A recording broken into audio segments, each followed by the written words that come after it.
Today is July 10th, 2019. My name is Jason Higgins. I'm a Ph.D. candidate in American History at the University of Massachusetts in Amherst. I'm in Buffalo, New York today, and joining me for an interview is Alyssa Vasquez. This interview is part of the Incarcerated Veterans Oral History Project. Alyssa, if I may? Yes. I want to thank you for your willingness to share your story and participate in the project. Thank you.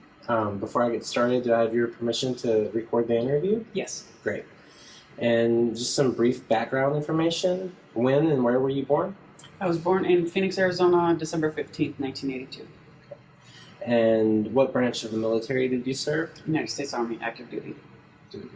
And do you know your dates of service? It was October 8th of 2003 until March 31st of 2017. 16 years. Oh, sorry. 14. Just under 13 and a half. 13 and a half. I always add in that half. Math is hard. Did you serve in a combat zone? I did. I served twice in Iraq and once in Afghanistan. And what years were those? I was in Iraq in 2004, and then again in 2006, and then I was in Afghanistan in 2012. There's kind of a gap between that second and third deployment. Yes, that's when I served as a drill sergeant for a few years during that time. Okay. And what was your highest rank? Staff Sergeant, E6. Any medals that you care to mention? Just the standard combat ones, drill sergeant identification badge, air assault, just normal stuff. Okay. Expert marksman, that one. Nice. What was the status of your discharge? Honorable. Honorable. And have you ever been diagnosed with PTSD? Yes, I have. And do you have a documented disability? Yes, I do. Service-connected? Yes. 100%? No, 90. 90%. Yes. So just right there. Yeah, pretty much. Pretty much. I always ask this to be sure. Do you have access to counseling services if you required it? Yes, I have access and I have used them. Great. And I just want to make sure that my interviews don't resurface trauma in people's lives, and if it does, they have access to counseling services if necessary. Yes, sir. Have you ever been incarcerated? I have, actually. Interesting. Briefly? Or? Very briefly, it was before I joined the military. Just knucklehead, got in a fight, and got locked up overnight. So. Okay. So let's take a step back. Where do you grow up? I grew up in Phoenix, Arizona. Okay, and tell me about your parents. My mother was married to my stepfather for the first portion of my life. Incredibly abusive man, and she divorced him when I was 9 years old. My actual biological father, I was the product of a one-night stand, and so I did not meet him until I was 13, and he was a complete piece of shit. He died about 7 years ago of brain cancer. And that's that.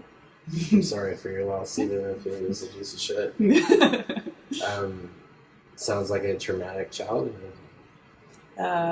In hindsight, would you consider it traumatic? I would say that it set the stage for maybe some of the stuff that I experienced in the military to be a bit more severe, or maybe I didn't have the coping skills that I might have had I had a healthier childhood. So. Fair enough.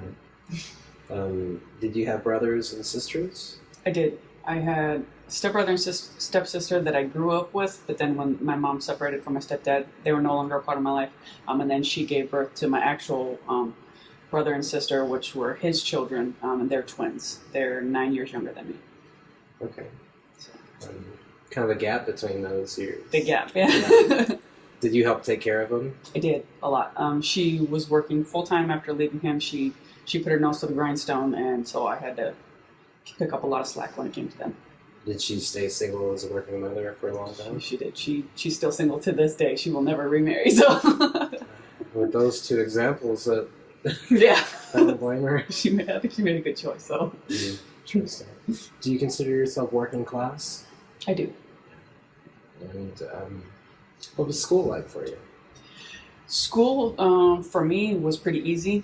I really clung to my teachers. They were positive influences in my life, so and I paid attention. So that was easy, but I I'd gotten a lot of fights. So that was the only part that was bad. So the academics were great, but you had some disciplinary problems that Yes. might have stemmed from having, a difficult childhood and broken home. Just a little bit. That's one imagines, right? So was college expected of you?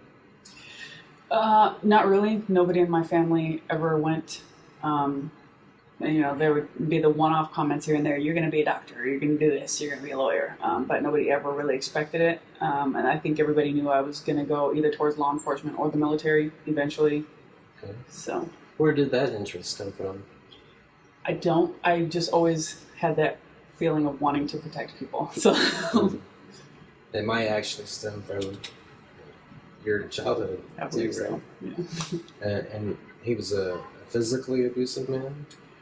In every way that you could be abusive, he was abusive. So. Enough said. Did you grow up around a lot of drugs and alcohol abuse as well? There was a lot of alcohol, but it wasn't any.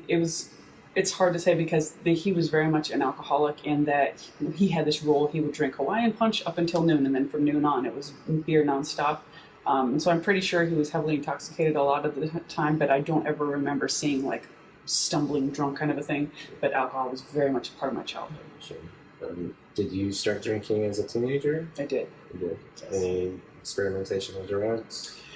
No, that was actually really short-lived because I tried marijuana and stuff. When I turned 13, that's when the gloves came off and I kind of went wild and I started the drinking and running away. But then I got pregnant when I was 14 with my oldest son, and so that's when the drugs stopped. So I had like a year and a half of experimentation, and then I never touched them since. Oh my God, 14, you were just a child. Yeah. Did you continue to go to school and work while you were a mother? For the first 2 years, I didn't. I thought that I could just, get a job at McDonald's and the way the welfare system was set up in Arizona, they had encouraged that. It was weird how I came across it. I had to work in a welfare office as a part of community service for, an assault that I was charged with. And then I was kind of schooled up on how easy it would be to get into the welfare system. And I was right on the cusp of basically getting emancipated and getting my own home and all my own money when I was like 15, 16. And then this like fear just came over me one day and I was just like, I cannot do that for my son. So my freshman and sophomore year, I wasn't enrolled in school, and then I decided I needed to get my degree for my son. And so junior and senior year, I only had 2 years, but somehow made it work and actually graduated with honors, so on time. So Wow. yeah, That's it could have been really good or really bad. So Did you have support? I did. My mom, she was really supportive, and I don't think that I really probably deserved that at that time. I was runaway, and I actually got charged with an assault on her. Me and her got into a fist fight. She probably could have beat my ass, but she didn't. And so, she had every reason to kind of turn her back on me, and she didn't. And then when I decided that I did want to go to school, she was actually the one that had the heart-to-heart with me and nudged me in that direction and said, you need to really think about this. And then from there, she agreed. She said, you do the work and I will help you. Obviously, no extracurricular. You're not going to go to any parties. You're not going to do anything outside of school. And that's what I did. And she supported me. So. Forgive me if this is too personal to ask, but was there a father in the picture at all? He got incarcerated when I was, I believe it was 6 or 7 months pregnant. And then he stayed in jail for the first 15 years of my son's life. Wow. So tell me, that's very challenging. I imagine it took a lot of strength to be able to persevere through that difficult time in your life. I can't even imagine. So tell me about school. Did you graduate from high school or did you get a GED? I did graduate from high school. And you had mentors and you had people who supported you in high school too? Yes. Great. Yeah, my mom and my grandma and grandpa actually lived right next door to me, so it was really like a close-knit family kind of a thing. So you wouldn't tell it by my actions, but we're pretty close-knit. So I'm happy to hear that. So, did you go to college before the military? I did not. I'm actually enrolling here, and I start in the next month or two. Wow. So 36 Congratulations. years old. Thank you. I just presume you had a college degree for some reason. I apologize for presumptions. No, that's fine. That's a compliment. Whenever you said that you had computer skills and that you worked with computers, I just presumed that you went to college. So tell me about your path to the military. So, like I said, I always planned to join the military. I was going to do it in sequence where I was going to go to the military, then do college, then get married, then have a kid. And I pretty much did it completely backwards. I had the kid at 15, then I got married at 18, a month before I graduated high school. Became a stay-at-home mom.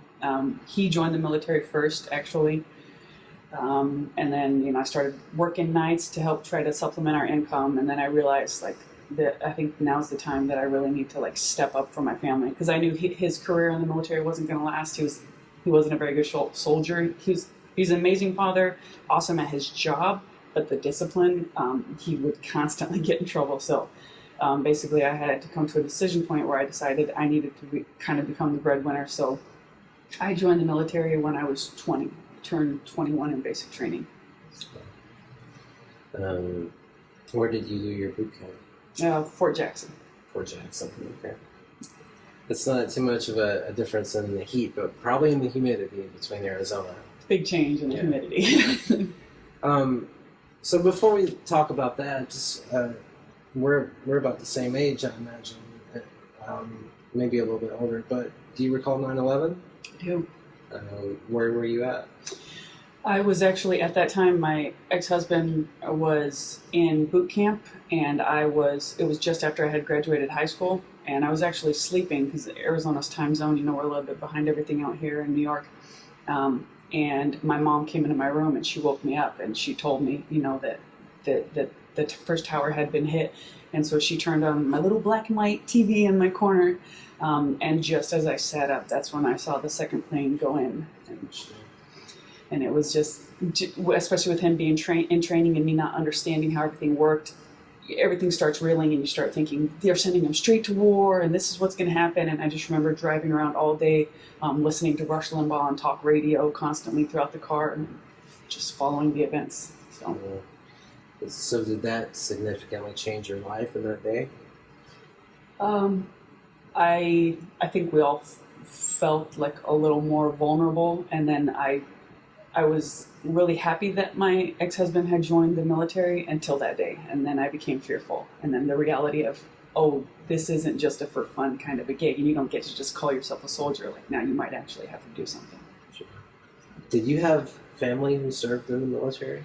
I only had my Uncle Johnny, who was Vietnam era pothead, the cool guy in the family. That's the only person. Okay. You joined it in 2003, is that right? Yes. That's right during the invasion of Iraq. Were you aware of that? I was. I had already, and so I enlisted in the delayed entry program where I signed up for the military in May, but I didn't actually ship out until October. And so I remember I was actually working my night job I was working fast food, I was working Wendy's at the time, and I remember watching everything go off and the news stories playing and knowing that things were going down. So, how did you prepare for the military, for life? So whenever you got your orders to go to boot camp in Fort Jackson, was your family supportive? Your husband? My ex-husband, he was supportive in a way because it was going to help our family out. But I think a little bit of him was scared because I think he was afraid of me gaining my independence, which is ultimately what happened. But he also, at the same time, did help me prepare, and he had already walked that walk, so he was helping me train and learn, the modules that I would need to learn and things like that. So. And your child was 5 or 6 at this time? At that time, I believe my, let's see if I can do the math. Yeah, my oldest was 5, and then I had a daughter at that time. She was around 2 or 3, and then, our last child, he hadn't been born yet. So. Wow. So how did you deal with the realities of being a mother as well as the responsibilities of being a soldier? It was just kind of it's kind of like becoming a parent for the first time. You just have to react on the fly, and you don't know what you don't know until you're in that situation. Like for example, I had never experienced a panic attack until I went to basic training. And when I shipped out in the first 3 days, my brain was just going full haywire because I'd never been away from my kids before, and I had this incredible fear that I was never going to see them again. So. And then after that, it's just learning how to manage your body's responses to certain things and kind of stepping outside of the unrealistic. And when you're starting to catastrophize, that's when I had to like step back and learn how to, okay, this is reality. This is what's going on. And then from there, just, you know, like you would with any other job, just learning how you have to juggle your schedule and what you have to plan around and what's a priority. So. Did they stay in Arizona with your parents? No, they were. They stayed with my ex-husband in Texas while I was in training, and then I was fortunate enough to be actually stationed in Texas where we already resided, so we're on the same duty station. Okay, that's better. Yeah. Tell me about boot camp. What was it like? I liked it. Yeah. I really took to it. Just I think I've always been inclined to like appreciate discipline on some level. And my stepdad, even though he was pretty negative guy. I think a part of him that I got that was positive is a very disciplined lifestyle. I really do just appreciate that. So I like that. And then I also had the opportunity to kind of like stand out for the first time. I was like winning the physical competitions and, the marksmanship and then I was like selected for leadership. So for me, it was a very, very positive experience. And the leaders that I had, the drill sergeants, one in particular, Drill Sergeant Gross, he was incredibly, like, probably the best mentor that I had ever had up to that point. So. And were you training with men as well as women? Yes. In that unit, so at Fort Jackson, a lot of the units are pretty much a 50-50 split. So. Okay. Were men and women allowed to interact? Yes. Okay. You had to pretty much to accomplish the mission, and it was highly discouraged. Matter of fact, I remember during basic training there was one instance where one of the females had kind of isolated herself or asked for preferential treatment. She said, I need a big, strong male to carry my bag, and immediately everybody was just like, "That's not the attitude we're going to have here." So, wow. Yeah. So whenever recruits are struggling, how does the unit respond to that? Struggling, like if physically or even mentally, if they mess up a lot, like how do other recruits respond to that? So it's kind of like this. It's a dividing point. So up to a certain point, everybody will come behind you because at some point, everybody is going to be failing at something or not doing the best at something. So everybody needs that helping hand, and there's very much this team and this camaraderie, and you realize like you're all embracing the suck together. So, it really does have this way of like unifying everybody. It's like everybody hates the teacher, so they come together, But then up to that point, like if you don't have at least some level of like, self-efficacy, I'm not even sure if that's the right term, but if you aren't able to like pull yourself out of it at least a little bit on your own, then at that point I think you start losing that support. Mm-hmm. So, and those are only one or two that I encountered in basic.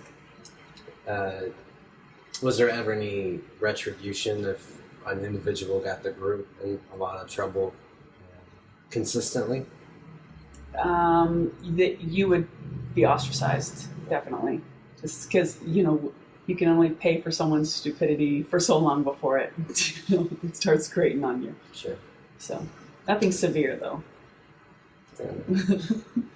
I imagine that because you're a boot camp instructor, you're looking at it from two different perspectives. But was there a point for you as a recruit where they started building you up into the model soldier instead of tearing down your individuality? Yes. So I think the initial phase of the training, it's pretty much you're in the dirt and you feel like you can't get right, you can't do anything right, and then they start giving you small victories. You start, and when you're firing your weapon for the first time and you do a pretty decent job, or you pass your first PT test. Just these small victories, and they I can't speak for all training units across the military, but the unit that I was in, they did a good job of balancing that, like giving you just enough of a reward without making you feel too good about yourself. Sure. Did you have women instructors as well? I did. I had one, Drill Sergeant Simon. So. I've heard from other people that, especially women veterans, that the women have to be even tougher than the men if they're instructors. Was that true in your case? With her? Sure. Or yourself even. So with her, I just think she was a little powerhouse. She just carried herself that way, so you didn't really have to. She didn't have to prove that she was tough, you know. Okay. And then with myself, I think I always had this idea and this belief that was like backed up by my male counterparts that if I established myself and if I earned like my respect just shoulder to shoulder as an American flag, I don't have to be that much tougher just because I don't have the same body parts. I was never. I don't feel like there was ever any pressure. Like I had to, outperform the males, but I had to be toe to toe with them if I wanted to be respected on their level. I couldn't be good for a female. I had to be good as a soldier. Sure. So, what was graduation like? Amazing. There was Burger King involved and a lot of candy. It felt really good just being on that parade field. It was a little bit bittersweet. Mine was in particular just because so our entire unit, I can't even think the brigade or whatever. So we had 5 different units graduating, and one of the units, they had a soldier that was killed during training. Mm-hmm. So during our graduation, the parents were there and they got awarded, and then there was a moment of silence and everything for this soldier. So mine was a little bit of a unique experience. So. You didn't know him? I didn't know him. He was in a completely different training cycle, but the only thing is so there's a night live fire exercise where they basically shoot rounds over your head. We call it Nick at Night, and you're just like low crawling and all this stuff. And what happened was one of the weapons wasn't secured the way that it should have been secured, and so it kicked up at the wrong time and shot the round right into the young man's chest as he was like laying back in the ravine looking up at the stars. So. Wow. That's terrible. Yeah, and his parents were just speaking of how much he loved the military, and he was so excited when he called home. So that was pretty sad. It's terrible. Where did you do your AIT? That was in Fort Belvoir, Virginia. Okay. Can you talk about that? What was that like? That was a completely different experience just because it was, we're training a lot with a lot of civilians at the Geospatial Intelligence Agency, and there's a lot more freedom, and it was a complete switch to freedom. So it wasn't this gradual progression where you get a little bit by little bit. It's like first weekend, you're off post in civilians in DC, and you don't know how to act. And there was a lot of alcohol during that time. Okay. So. Any trouble? Yes. Yeah? Yeah. Yeah, but it was oddly kind of encouraged. Like, work hard, play hard. Okay. So. Fair enough. How long were you there? 21 weeks. 21 weeks. Mm-hmm. I should know that by months now, but that's how my mind remembers it. 5 months. There we go. So, at what point did you become aware that you would be deployed to Iraq? As soon as I got to my first unit. They were already deployed. So as soon as I showed up the very first day, I walked into the first sergeant's office, or the acting first sergeant, and then he just basically told me, you've got so many days to get your stuff together. Here's what the training cycle, because you have to go through this, like a train up to get ready and get your shots and do all that stuff to get prepared. And he just basically gave me my timeline and move out. How did you prepare for that mentally? I don't know that I did. I was just in the moment, going through the motions, and it was the same thing as when I went to basic training, but a lot more severe. I had those first 3 days were incredibly rough. Mm. Now I was really sure I wasn't going to come back home. So. Especially with regard to your family, there was a lot of anxiety. Yep. What was your occupation? I was a geospatial engineer, geospatial analyst. And what does that mean? So essentially, I analyzed the terrain, combined that with imagery analysis, and also like analysis of the elevation data, and then any other obstacles or intel in the area. So basically what I'm doing is, if you're a ground force, I'm telling you what's the best route for you to accomplish your mission, and what are areas that you might not want to go. Either we've had a lot of IEDs set off in this area, or for like pilots, I'll do HLZ analysis so that they know that where they're intending to either land or infill, extract, whatever, they need to know that that's safe, clear of power lines and all that stuff. So, Sounds like an enormous responsibility. yes. Where did you arrive in Iraq? Both times that I flew into Iraq, I flew into Baghdad. It was called BIOP, and it was just this complex of a couple different like FOBs that were clumped together. I flew in there, and then I never had to convoy out of there. I stayed on that compound the entire time. 12-month deployments? No, my first one was like 3.5 or it was like 3.5 because the unit was already deployed, so I joined them at the very end, and then the next one was, I think that was 10 months. And then the Afghanistan one, that was only 1.5 months because I got medevaced out for my heart went haywire. So, yeah. Well, what was it like living on the compound? Most of the time, it actually was pretty uncomplicated. You had your chow and you had your mission, and in a lot of ways, it's like easier than being back here. So, were there threats, security threats? The biggest things that we would experience, like I said, because I wasn't leaving the wire, would be incoming. So mortar attacks, rockets? Yes. Things like that. Was that a constant stress in your life? It was, about 1.5 months after I got in theater. One hit 2 trailers down for me, killing Staff Sergeant Darren J. Cunningham, September 30th of 2004, and that one, from that point on, I had an experience with some soldiers before that already made me feel unsafe, and that pretty much I did not feel safe after that. So. Did you know that person? No, not before that day. No, I mean not before that day. I only knew his roommate. But that date seems to stick with you. Very much so. Mm-hmm. Do you know, just the loss of another soldier? He was the buddy of my buddy. So, okay. My buddy Sergeant Marr was his roommate, and after he stepped out of the room, that's when I got rocketed. If he wasn't going to the gym that morning, he would have died too. So you mentioned that you felt unsafe from other soldiers, men soldiers? Yes. Do you mind talking about that? Not at all. Honesty. So, my first weekend that I was in Iraq, I experienced military sexual trauma. My first leaders in the military. So. Officers? No, NCOs. Was it assault? Mm-hmm. Was this a reoccurring thing? No. Mm-hmm. But that was your first weekend getting there. Mm-hmm. How did you cope with that? Did you report it? I didn't, but one of the non-commissioned officers in our unit, she suspected something, and so she raised the flag on it, and ultimately an investigation kicked off. So. Were they charged? Yes. All 3 of them lost rank. So they just got lost rank. They didn't.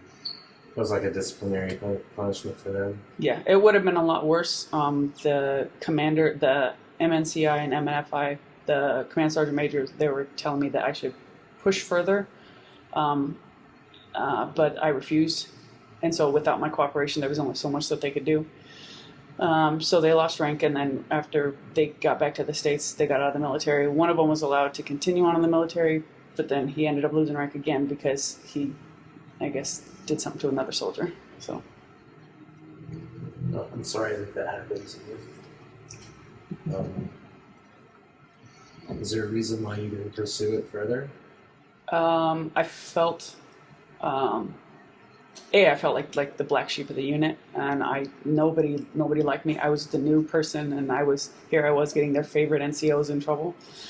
Now hindsight, being a leader, I see that there was a very toxic culture in that leadership, and that it was like kind of like a good old boys kind of thing. And I was shaking that up, and I didn't want to cause any more damage. If they would have made everything go away completely and they never would have been charged, I probably would have been okay with it at the time. Did you experience retribution for reporting it? Yes. I was supposed to get out of the military shortly after I got back from Iraq because I had a short enlistment, but the first sergeant intentionally sent me. I was supposed to go to another unit to work out my time there and then just get out. He sent me to another unit specifically to redeploy to Iraq. 100%, that was retribution. Wow. So.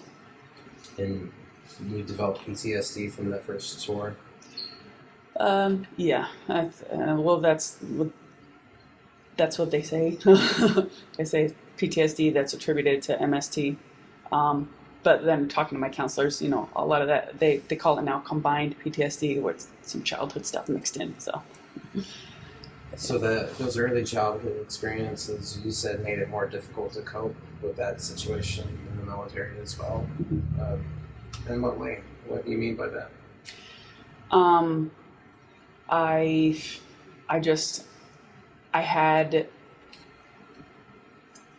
shrunk in on myself, if that makes sense. I don't know that I would have had more of like a fighter spirit in me at that time. If I had a different childhood, part of me believes that I might have, but I had just been so used to just shrinking and just, what is it? Shrinking so others could expand. That was my experience up to that point, and that's exactly what I did in that moment, and I froze. And then, yeah. It sounds like you were isolated as well on that compound. How did you cope with that while you were there? Just put my head down and just did my work. Just, my mom would send me packages, and that'd brighten up my day. And then I had my kids' pictures on my wall, and so. Is there anything else from that first deployment that you care to talk about? Nothing in particular, no. So you just tried to do your job to get back home to your kids? Yes. What was it like coming home?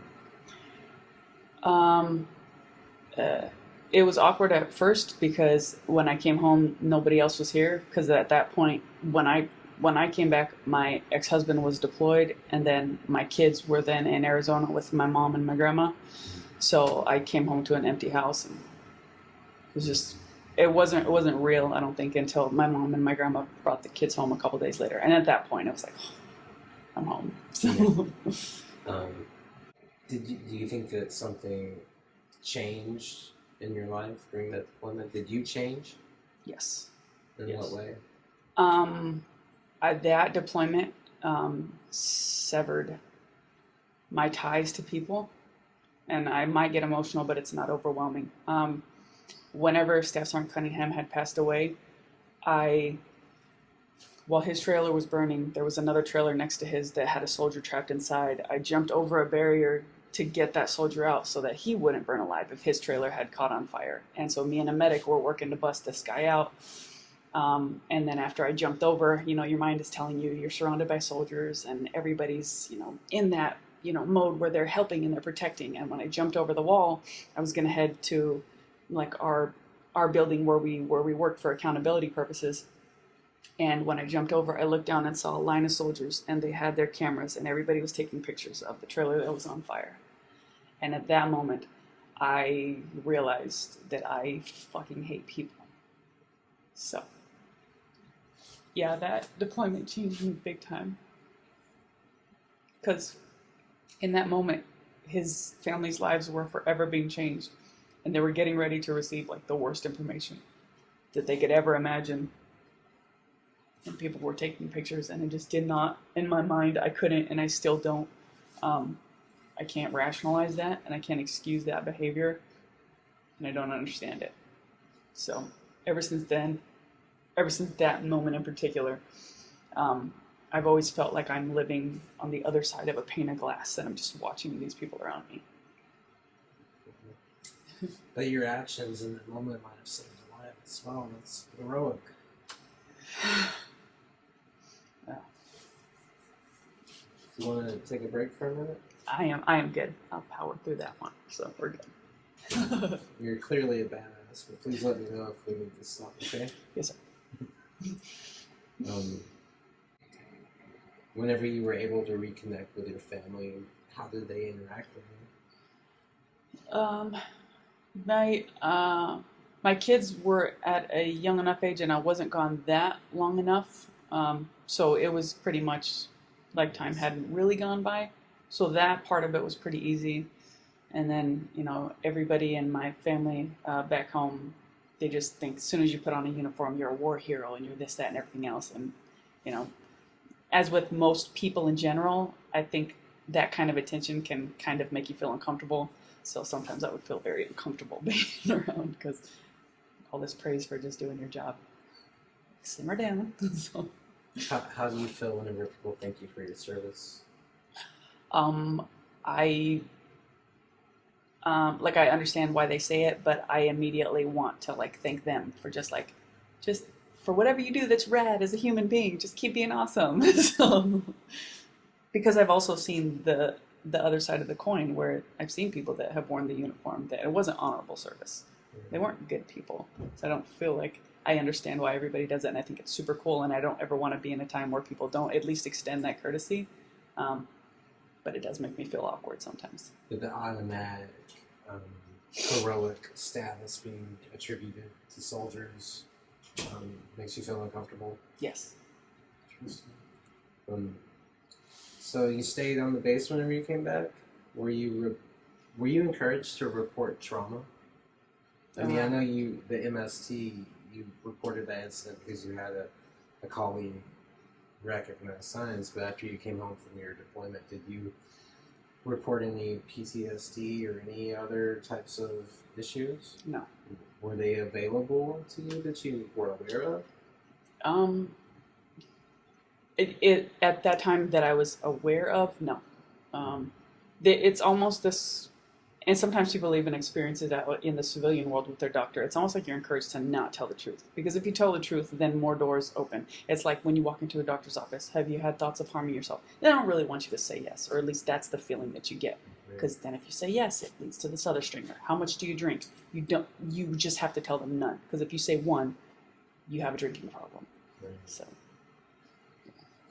And I realize that it's really hard to talk about multiple deployments in an interview because sometimes those timelines get blurred. But at any point in your career, did you feel like if you had reported trauma that it would have damaged your career? Yes. And I don't know if that's because of something that was created by what I was being taught, or if I kind of created that in my own mind. But I very much had a fear of any kind of mental weakness that would, stigmatized highly, and I wouldn't be able to advance or get opportunities. I wouldn't have been able to be a drill sergeant. That's for darn sure. And that was one of my goals all the time. So how long between your first and your second deployment? It was a year and a half, 2 years. And during that time, did you start to drink while you're back stateside? Yes. Started to drink heavily. Was that coping mechanisms for the trauma, or just the culture, or maybe both? I think it was both, just because, being younger in the military and then having your own house off base where everybody can come hang out. And then also, things with me and my ex-husband were starting to, disintegrate. So, I think it was just this perfect storm. And the alcohol was just an accepted coping mechanism. So. Do you mind talking about why your relationship was starting to fall apart? We were just very toxic. When I came back, I found out that he was doing things on the side with other people. And I mean, from the beginning of our marriage, he cheated on me. So that it wasn't right from the beginning. And I think that I got to a point in the military where I finally had the confidence of where I was okay in taking care of myself and my children, and then also I was no longer afraid of like religious, you know, the stigma associated with being a religious person and also being divorced. Did you grow up religious? Yes. Okay. So, Catholic and then Baptist. Baptist almost my whole life. So, did you also start to experiment with drugs while maybe I shouldn't ask that question because No, you you were can. in the military, but you're not currently in the military. Did you do drugs while you were in the military? No. Oh. So, and that's why you can ask, because the last drug I did, I was like 14, 15 years old. So, Okay. haven't touched anything since, even to this day, even after being out. Alcohol was always my vice. So, Do you still drink? I do. Yeah. Are you able to maintain drinking while having a productive life?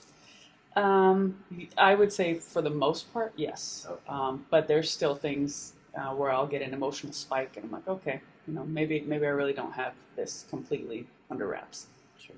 But every day is a struggle, I'm sure. Yeah. For most people, it is. True. So your second deployment, you went back to Iraq. Was it similar or different? That deployment was very positive.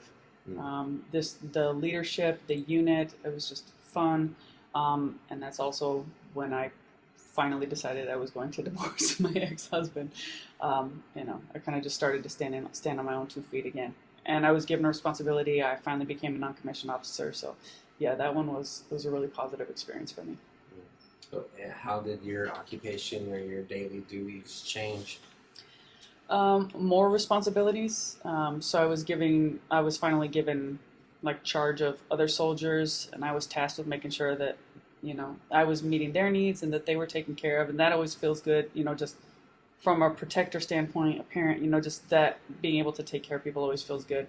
And then also with that unit also encouraged, like physical fitness. So because I scored well on my physical fitness test, I also got a little bit of freedom too. Even though it was a deployment, I would get like extra time to work out, and so it's the little things, but yeah.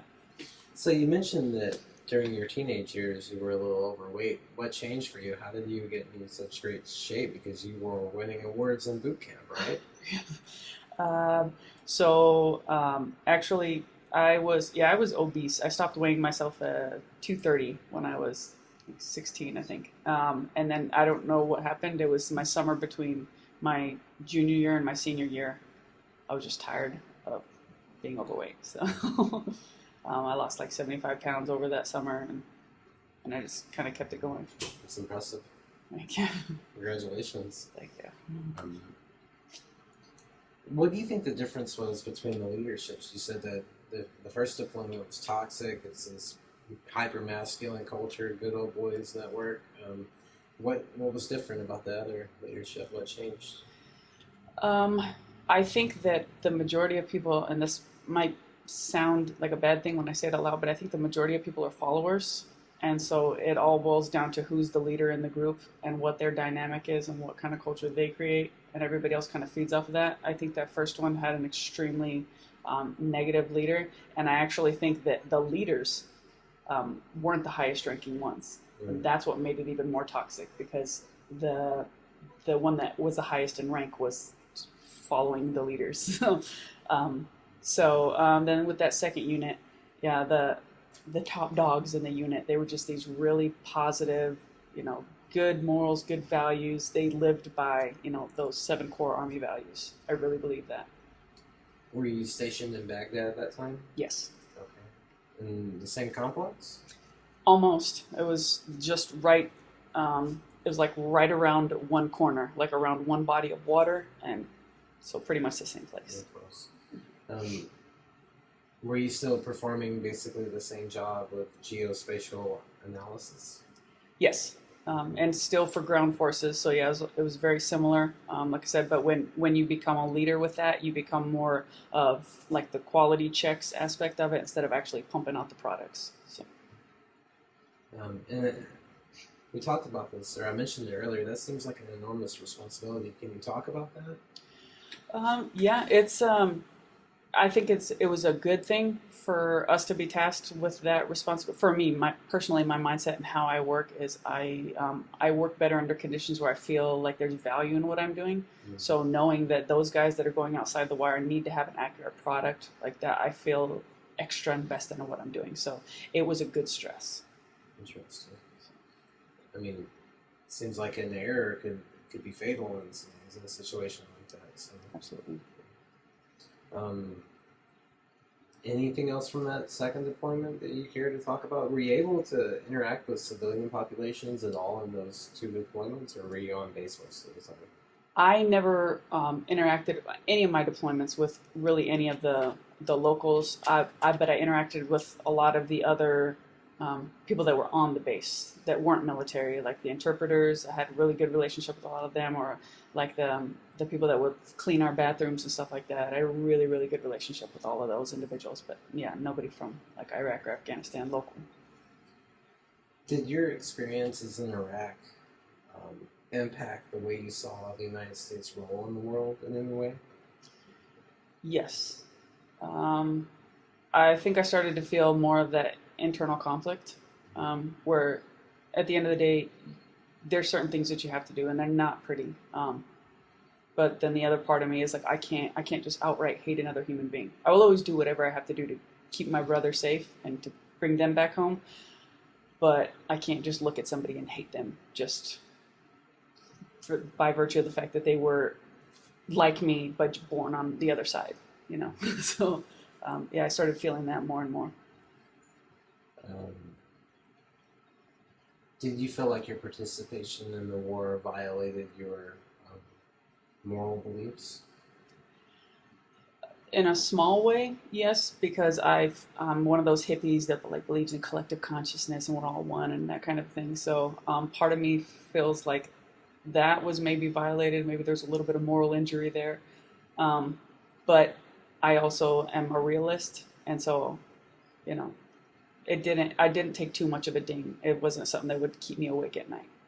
So, because I very much enjoy the freedom that I have and my daughter's ability to not have to cover her face. So. Sure. Did you ever start to question the politics of the war? Especially, I mean, Bush is declaring mission complete around this time too, around your first deployment, I think, right? Mm-hmm. Did you have any thoughts about that, either then or now? Then I probably didn't, because it was just at that level I would just do what needs to be done. And now looking back, I mean, I think I can always kind of like question the motives of a lot of things that we do. And like I said, it's one of those things where you, not a lesser of two evils kind of thing, but sometimes you just have to get your hands dirty to keep everybody else's clean. I don't know. Yeah. So, at what point did you realize that you were going to be a boot camp instructor? Well, actually, I came back from that second deployment and just on a whim decided to write. We have what's called branch managers in the Army, anyways, and they're basically somebody that's charged over your entire branch and who goes where and situating your orders.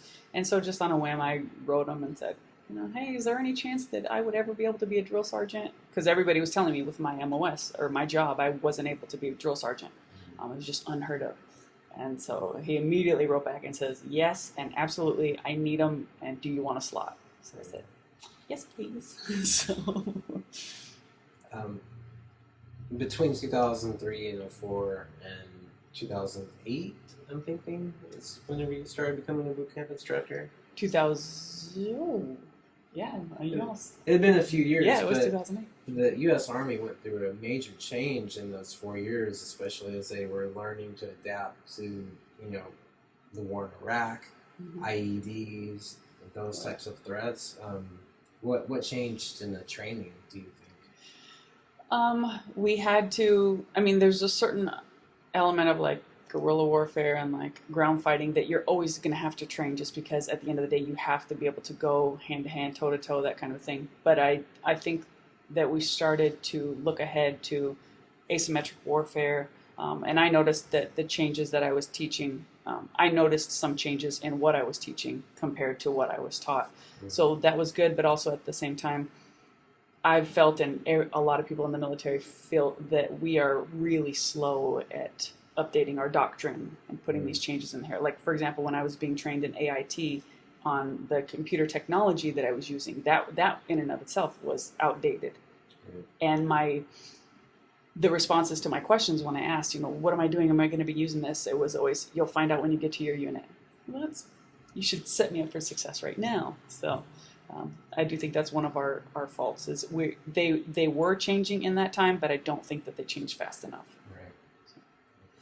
Right. I mean, in 2003, the United States Army was still preparing for a war, like a conventional war in many ways. Oh, yeah. So, yeah. And you did that for several years, right? Yes. Where did you do that?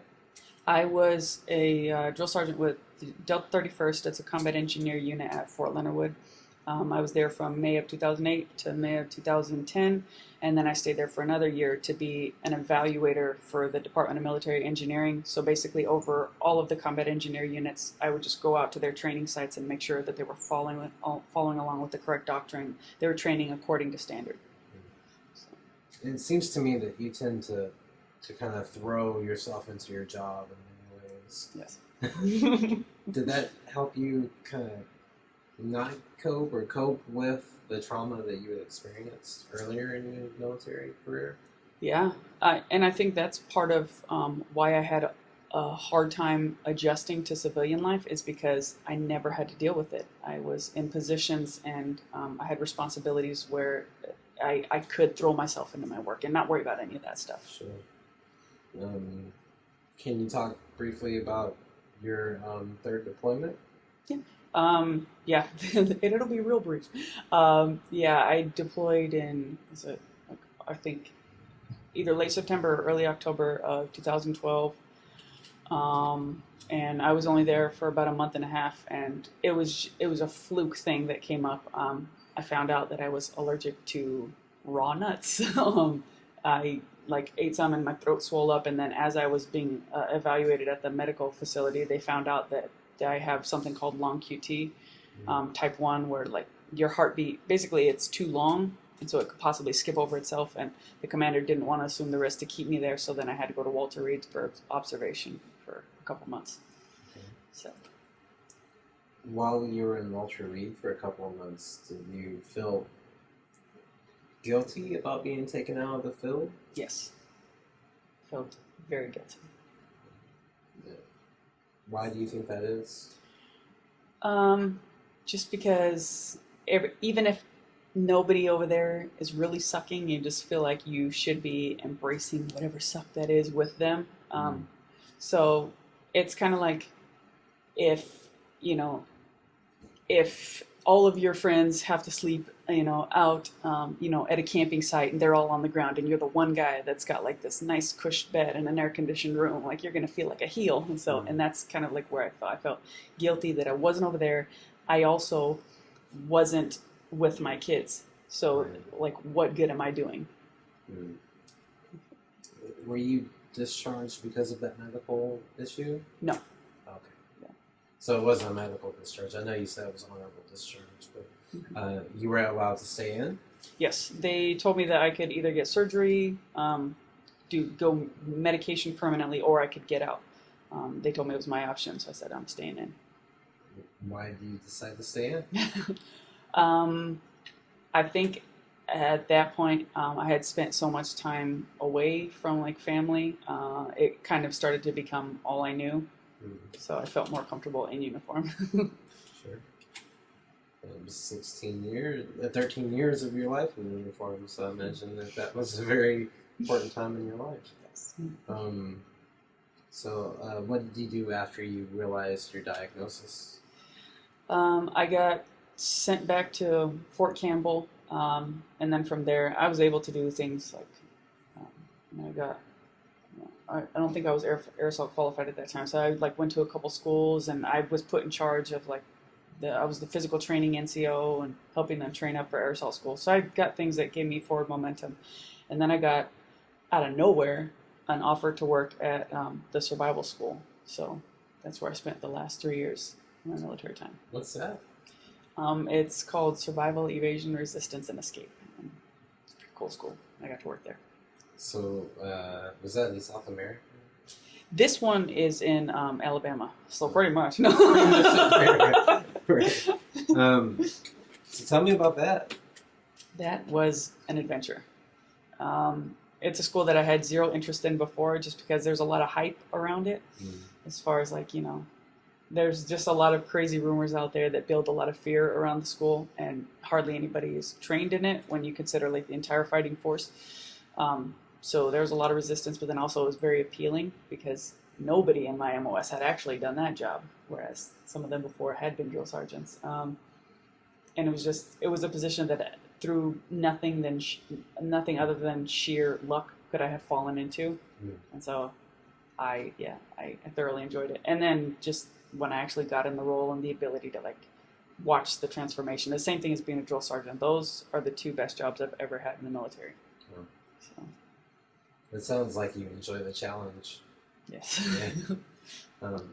13 and a half years in the military. That's almost a career, but not quite, right? What happened? So after I was set to leave the survival school, I wanted to join Special Forces because I didn't want to go back to a regular unit. I was offered a position at a regular unit where I found out I was only being sent there because the female that I was going to be replacing wasn't up to standard, but they weren't kicking her out of the military. So I felt like I would be doing a disservice if I went and replaced her. They needed to do their job and kick her out. So just basically the rest of the Army just started to kind of become less appealing to me. And so I only wanted to go that one direction. Then medically I was disqualified. And then something just kicked in me. I was getting ready to say goodbye to my kids to get ready to go set up at my next duty station. And it was just something about the way my youngest son hugged me. It just broke me. And I said, you know what? I'm done. And I thought about it. And I said, you know what? I've given enough time that I can walk away with pride, with my head held high. And I don't feel bad at all. And I thank my lucky stars, I had a completely supportive chain of command that when I told them that, they could have told me, no way in hell. But they supported it. They said, you've done it. You've done your time. We'll support you to get out. So, what was the process like for you reintegrating, readjusting to the civilian life? I think it was a little harder for me than it might be for a lot of people because I was super idealistic and overconfident in my ability to reintegrate. So with that, with overconfidence and a lack of preparation, you kind of set yourself up for this weird middle ground where if you've also got pride in the mix like I had, you're failing at things and you're too afraid to tell anyone. And that's exactly what I was doing. I took a huge pay cut, which I thought I would be able to readjust to, and I just wasn't able to. So, my bills started going unpaid, and I'm feeling like I'm suffocating, and I've got to walk into this job with these people I do not vibe with. I don't understand them. They don't understand me. And yeah, I was like putting on a happy face, but like I was freaking out at every turn. So. What was your job? What did you do? I actually, so here in Buffalo, there's a big hub for Geico, and it's honestly like a catch-all job. Like pretty much you apply, you're going to get a job in there somewhere. And it was a surefire way for me to start work before I actually separated from the military on paper. So I got in there and I was doing, sales for them, and that lasted a couple of months. And I said, I can't do this. Did you find it difficult to relate to people who had not served in the military? Yes and no. I feel like people in general are like you can find commonality anywhere. But I think I kind of I separated myself either unintentionally or intentionally just by the way that I would carry myself and the things that I would say. And, I didn't realize that it wasn't funny to tell, your supervisor in a training meeting that you wanted to throat punch a customer. Like in the military, that's funny. Everybody gets a good laughing when you say it go in a training room. You get that stern look like, can't say that. So. How did you adjust from, having enormous responsibilities in the military to doing kind of entry-level stuff at Geico? In some ways, it was kind of liberating because that stress wasn't there. And There wasn't really anything that was always like the one thing that would make me feel good was I was at the end of the day, nobody's going to die. If I mess up this call, nobody's going to die. I can take an ass chewing. I've taken plenty. So that was kind of a little bit of weight off. But then also that's where I started to struggle was I felt like everything that I was doing was pointless and my life had no meaning. At what point did some of the issues that you experienced in the military start to resurface in your life? When the other stuff started failing and I didn't have the distraction of a super demanding job, you go to a job typically in the civilian world, you do your 9 to 5, whatever it is, and when you're done, you're done. In the military, it really is a 24-hour job, especially if you're in a supervisory position. So you never have that ability to turn off or have to confront silence. And so that's when it started to creep up. It was probably about 5 to 6 months after I got out. And I made it worse on myself by coupling alcohol with that. So I was dealing with the financial stress, which can be incredibly suffocating, and that goes for anybody, veteran or not. That's just, it can really wear on you. And then, with that, I had that silence of after work when I have nothing to fill my time and nobody's waiting on me, nobody needs an answer. I just got me. And it sounds, part of me feels conflicted saying it out loud because I'm a parent and I should be able to just find joy in my kids' smiles. And in a lot of ways that was true, but in a lot of ways it was just like, I don't vibe with this world. And so, yeah, that was probably it. It was probably about 5 or 6. That's when I really hit the wall. And then that's when, like, the intrusive images and all the things, the events that I had kind of almost in a way forgot ever happened. That's when it was like, boom, here it is, and it's in your face all the time. And every time somebody does anything remotely, if it pisses you off even a little bit, you immediately shoot to that worst part of humanity. And you're immediately reminded of all the worst things that ever happened to you and that you encountered in the military. Just some guy cut you off in traffic. I'm like, fuck everybody. So. So you had some anger issues? Very much so. Did you get into any trouble? No. Just because, there were quite a few times that, it's bad to say, but there were quite a few times that I was pulled over by police. I was driving while I was intoxicated, and they let me go because I was a veteran. Or they, took me to my house. So I should have gotten in a lot more trouble than I actually did. So. At what point did you decide to seek help? It was actually an accident. So the Army has a way whenever veterans file for like benefits claims and stuff like that, you can do it online. And so one day I got crappy drunk and I actually logged on to it's called e-benefits. I logged on to the website and I started a claim, and I specifically told them I don't have PTSD, but I was a victim of MST and fuck you guys, you need to fix me. And I wrote everything that happened. I don't know why I felt inclined to do that, but drunk thoughts, can't really control them. And so I wrote this big long spiel about exactly what happened. I named everybody and I was like, basically, fuck you guys for breaking me. And then I had totally forgot that happened, and I was contacted by the hospital. They sent me up for an appointment, and I didn't know what it was. I just thought it was a normal checkup that I had forgotten about. And so then I walked in, and then I asked the doctor, I was like, what, can I ask you why I'm here? And then he said, well, you're being evaluated for PTSD. And I said, say what? And that's when it all came back, and I was like, oh, fuck, I actually did that. And so I was incredibly embarrassed at first. But then whenever I actually got in front of my counselor, that's when I just, and it turned out to ultimately be a positive in my life because it led to a lot of healing that wouldn't have taken place if I would have kept trying to. Is it still difficult to talk about the trauma? Not as much anymore. I've done, one thing that really helped me was I did EMDR. And so the way that I can kind of describe what that's done for my brain is it took this super vivid, colorful event and it just turned it into shades of gray. So I can acknowledge it. Before I couldn't say the word rape. I could not say it, and now I can say it. And I can talk about things, and sometimes I might get emotional, but it's different now. EMDR? Mm-hmm. What is that? I think it's eye movement desensitization or something like that. It's basically like they're going back and forth with their finger and they're stopping you and you're processing your emotions. You're not really talking about the event. You're not reliving it or anything like that. You're just kind of processing the emotions. And then you also have the opportunity, if it's appropriate, to kind of change how that event goes. So instead of someone coming in doing this to you, you get the upper hand and you punch them in the mouth. So. The talking about it helps? For me, it has, yes. How do you cope on a difficult day? I just have to be honest with myself. And if I need to just close myself off from people, sometimes that's appropriate. And it's not like an isolating in a bad way. It's just I really need space.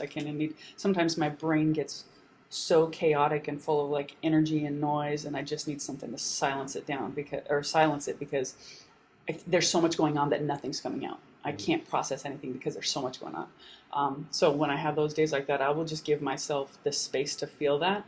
But I also have to be very mindful of never staying in that moment. So, how did you get involved with veteran advocacy? Actually, it was just I got linked up with the Veterans One Stop here in Buffalo. Sheer luck. It was that thing. I bounced to Geico, and then I started working for another place called U.S. Foods, and basically I was building pallets at night for restaurants, and I was the only female there. And then one day I came in and there was a phallic symbol drawn on my wall locker, and I immediately was like, I'm not fighting this fight again. I'm not trying to reestablish myself in this culture. And so then I went online and I just looked for veteran opportunities on, whatever the job search was at the time, and I came across this. And then after I got in here and I became a case manager, then I really started connecting with other veterans, and I started seeing the importance of really plugging yourself back into the community, and not I feel like when I got out, I felt like I needed to make a clean break and prove that I was going to be good at this because I didn't need that anymore. I didn't need any part of that anymore. And now I kind of see that there's a happy middle ground. So you're able to still be involved in veteran communities, and that gives you, does that help your rehabilitation yourself, your recovery? Yes, very much so. And so when I first started working in the veteran community, I was a case manager here at this one-stop center. And then I've now transitioned to a more elevated role where I actually manage a peer support program. So I interact heavily with veterans, and it's very rewarding on a very, very selfish level. I get to not only I get to just have these open and honest conversations where we're sharing our experiences, but also there's something that's therapeutic about being able to help somebody. Even if you're looking at somebody and you are having the worst day ever, if you come across somebody that's having a little bit of a worse day and you've been able to help lift them out of that, you get something from that. And it's been very beneficial for me. So what types of services do you provide in your current role here at Veteran One Stop? In my current role, my program is more focused on the peer support aspect, where we're trying to basically get veterans out of isolation and back into, whether it's, you're just coming to an event, you want to come do some yoga, get some relaxation there, or you want to go hiking. So I'm tasked with basically creating these events for these veterans, and just basically giving them a place and a space to just feel comfortable, feel welcome.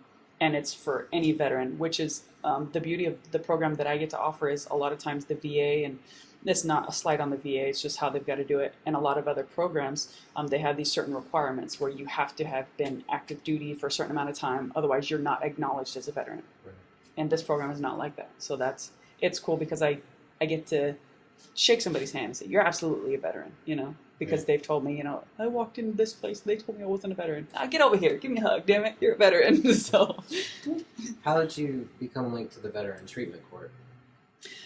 That was sheer luck. I had no idea that the Veterans Treatment Court was even in existence at all.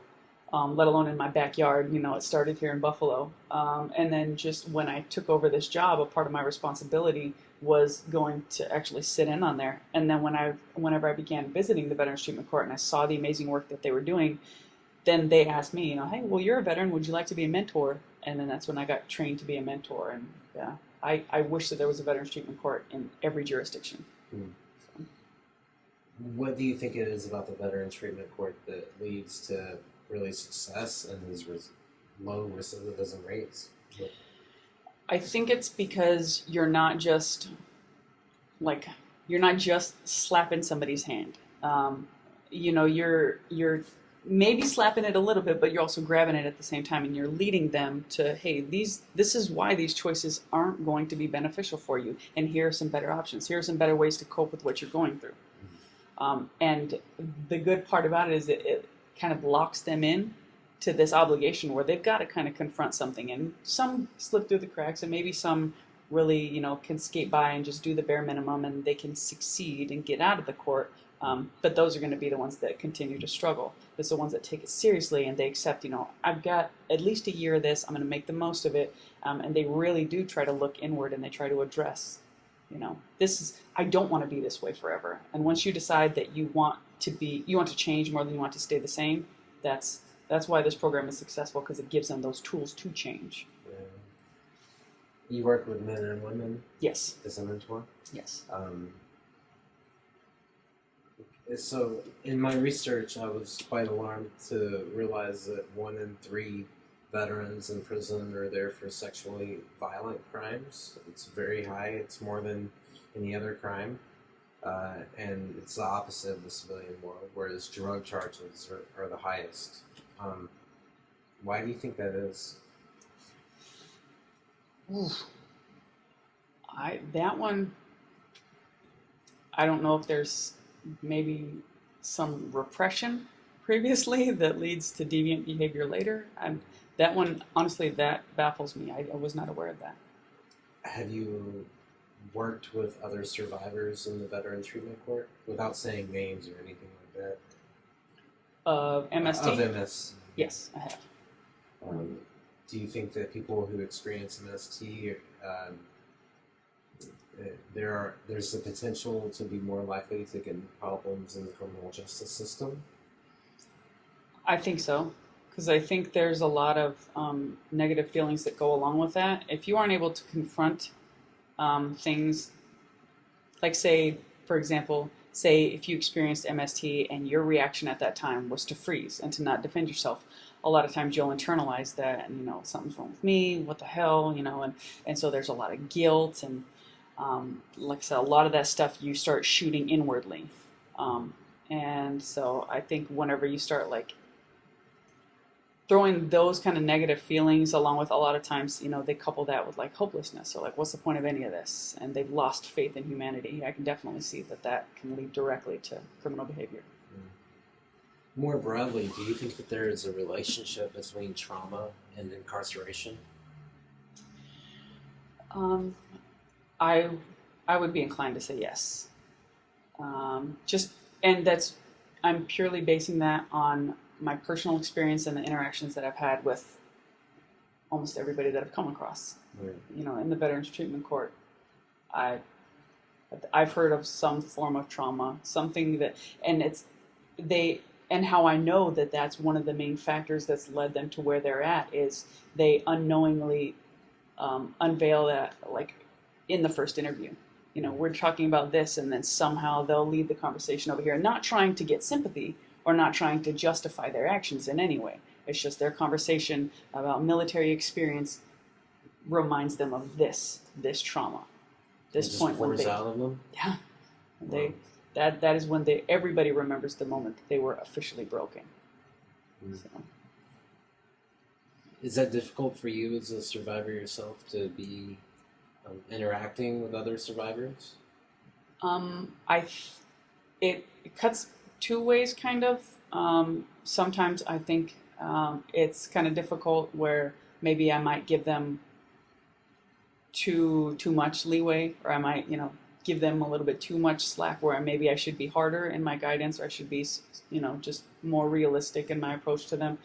And then in another way, I think it's also good because they don't ever have to know it, but they're looking at somebody who has worked through it. Mm-hmm. So there's hope.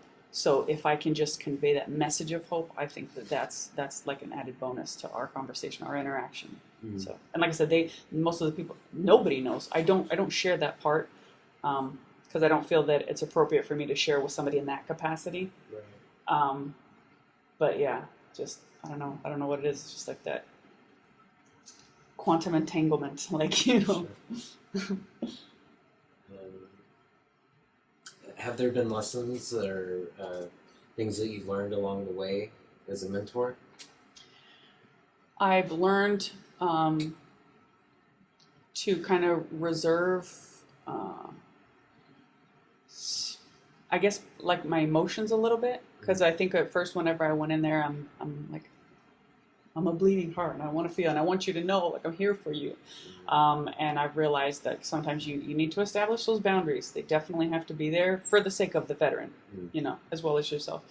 And then I think I've also kind of learned to like not discount any possibility and not to be overconfident in the veteran's desire to succeed. Because sometimes you want it more than they want it.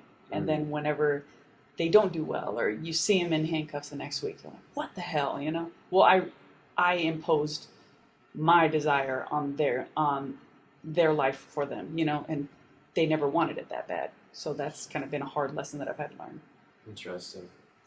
On the other end, what are some successes that you've seen or been part of? Mm-hmm. Yes, absolutely. I have watched some people come in there just how did I get here? Completely broken, you know, and everything is just doom and gloom. The way things are today is the way they're always going to be, and I'm never going to get out of this. And then you see them, you know, they've got pep in their step a couple months later, and they're doing well, and they're ready to throw up their sign-in sheet from all the AA meetings that they've attended, and they're going above and beyond, and they're just like this. I have seen some amazing success stories that really, and those are the ones. It doesn't matter if you have, you know, 49 of them that, you know, screw the pooch every week. If you've got that one that comes in and they're just like, oh, you did it, man. Like, your life is forever changed. You and everybody around you. Wow. That's awesome. So you have a unique role because you're a mentor yourself and you work for Veteran One Stop that provides some of the services. Yes. Can you talk about that? Like, what do you provide and how does that help people rehabilitate? So here at the Veterans One Stop in Buffalo, it's basically like a one-stop shop for all veteran resources, and we have in-house resources. So there's a lot of things out in the community because transportation really is an issue for a lot of our veterans, especially in the inner city area. So we've got this place where they can come to and they can meet all these different providers that will do outreach hours at our office. So I think that's something that we have that's dynamic, that we're able to offer our veterans, because a lot of times, you know, these guys, they might be walking in there for, you know, who knows, they assaulted a police officer. Well, you know, it was after they had this incredibly heated fight. You know, they've got this this custody battle that they've been struggling with, and, you know, they've also been, you know, abusing substance to cope with it, and then they also have, you know, these PTSD issues that they kind of want to address, but they're also afraid to address at the same time because they think it's going to cost them in court with, you know, their custody issue. So, you know, that's a really long drawn example of like how many things can come together to create a perfect storm, and then all it presents is this one issue. Well, you assaulted a police officer. You're just a dirtbag that got crazy one night. You know, no, it's not. There's all these other things, and if we don't get to these roots, then he's going to serve his time, and it's all, you know, it's not going to go away. It's not going to improve itself. So the fact that we can offer these veterans all these resources, I really do think that feeds directly into that recidivism rate and the improvement on their lives. I know you've given up on humanity, but I don't think that's actually true. I don't think that's true at all. But is there something that could be learned from the Veteran Treatment Court and applied to criminal justice systems across America? Yeah, I think that they really need to start looking into even just trends, that prior to incarceration and then after being released, because there really are a lot of commonalities, whether that's, a recent eviction or, whatever it may be. There's a lot of things that there's these common threads that if we attack these from different angles, we can see an improvement. For example, there was one study done recently, I believe it was in Oregon, and they were looking back at like trends prior to suicides, and they were finding out that a lot of them were happened shortly after an eviction, or that's why I brought that one up, or a recent like extreme financial struggle. So then what they started implementing because of that research is they started embedding counselors in with these police officers that were going to conduct these evictions and all that stuff, or execute the evictions. And after that, they saw 0 suicides that had that commonality after that. So little things like that. I think if you're looking at the bigger picture and you're not just looking at, this crime, this time, boom, and that's our entire involvement with you. Get them into something that's going to improve their life overall, because that's what you want. Is you don't want to give them a handout, but you do want to give them that hand up, because I think a lot of people do want to improve their station in life. They don't always want to continue to make the bad choices. Right. I agree completely. You mentioned this, so I'd like to ask, why do you think that there's such high and alarming rates of suicide among veteran communities? I think there's the stigma that comes along with really addressing your mental health disorders or your issues. And honestly, I think that maybe our training isn't really preparing people, and it really isn't building the resiliency that maybe it might have before. And that's not a slight on the military itself, and it's really hard for me to say that out loud because I believe in a lot of things that we do, and I know that there are a lot of things that we do right. But I do think that we are starting to fail soldiers, and that we're creating weaker minds. Are there some cultural changes that you think needs to happen within the military to be able to address trauma and mental health problems? I think that they need to adopt more of I think just like a realistic, like warrior mindset. Like, we're going to have standards, and we're going to hold you to those standards. And I think that's where they've fallen short recently. They've started to bend the standards to accommodate. No, you have a set standard. You're going to meet the standard. And if you don't, thanks for trying out, but we don't really, we've got better applicants. And at the same time, a true warrior knows that there's always time for you or your brother to have to take a knee. You have to take a knee. You have to point out, pull security, drink water, take care of yourself. And I think that we need some stronger voices in the military that can acknowledge the fact that, like, it's okay if you say out loud, like, I'm having a fucking hard time with this, guys. I need some help. And I've met some phenomenal leaders that have been able to do that, and their troops will walk through fire for them because they know they're genuinely invested in them as a person. So I'm going to start winding down with a few concluding questions, if that's okay. Absolutely. Can you talk about your tattoos? Yes, I don't know how many I have. I've been in the chair like over 20 times. And I'm going to blame my mom because she has 14 tattoos, and she created that love. So you started getting tattoos before the military? Yes. As soon as I turned 18, I actually got 2. I got kanji, the love symbol on my back, and then my oldest son's name. And my mom came in as I was laying on the bed. She saw the first tattoo and she smacked it. She baptized it. What are you doing? I thought you would approve. No, I can't believe you put that on your body. So.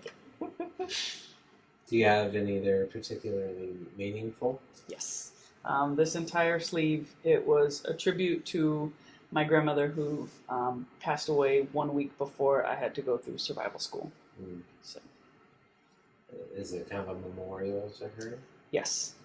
It's twofold. It's like I always want to have her there, and it's in remembrance of her, and I want to honor her in everything that I do. But then there's also a sentence that says, because no matter what they say, you always have a choice. You just don't always have the guts to make it. And that's kind of the flip side to her life and her legacy. And what her legacy taught me was she was very giving, but she never enjoyed her life in a lot of ways. And there was a lot of like sadness to her. So I want to honor her and I want to live the best life possible. But then I also want to go after it. So. How do you memorialize? As far as military or people you lost?